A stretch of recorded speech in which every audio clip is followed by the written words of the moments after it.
I know that many of you may not be familiar with this sheriff by the name of Joe Arpaio. But the facts on this sheriff is this. And most people don't really truly know what's going on. And there are a few things we need to do our own due diligence in and investigate. He's a sheriff of Maricopa County. And what the sheriff did was go into Latino neighborhoods and was investigating undocumented workers or anyone that he perceived to be an undocumented worker, and he arrested them. Well, anyway, it goes before a federal judge. Federal judge tells him, look at here, sheriff, that is against our law. They like using the term and system, the word democracy. I thought we was a republic. I'm going to still call it a republic. Even though democracy has been crammed in our head.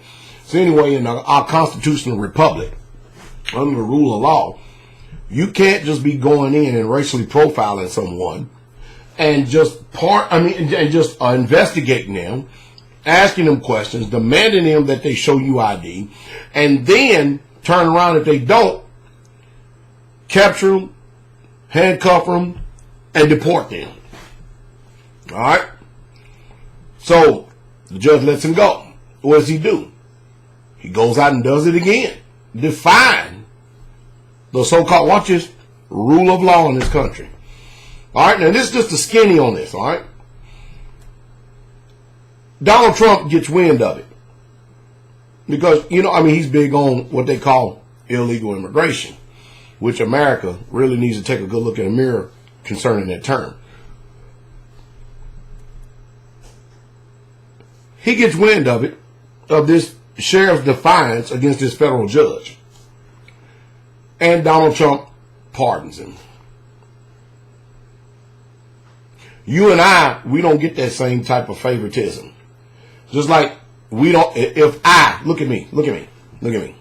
If I took my gun and I discharged it in a crowd there in Charlottesville, like that Grand Wizard Ku Klux Klan man did, and the government said, because they got connections and ties, this is what he said. They said, okay, he unlawfully discharged a firearm within 1,000 meters or 1,000 yards of a school. What about attempted murder? What about brandishing a weapon in a crowd with the intent to murder?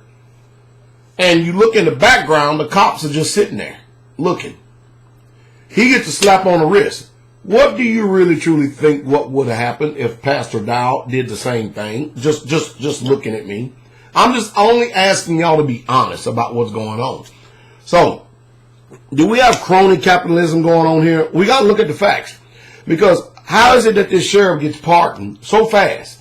Is this sending a message to anyone that as long as I'm president, if you break the rule of law and tell these federal judges I will pardon you? We've got to start asking ourselves some questions, some serious questions. And I'm doing it.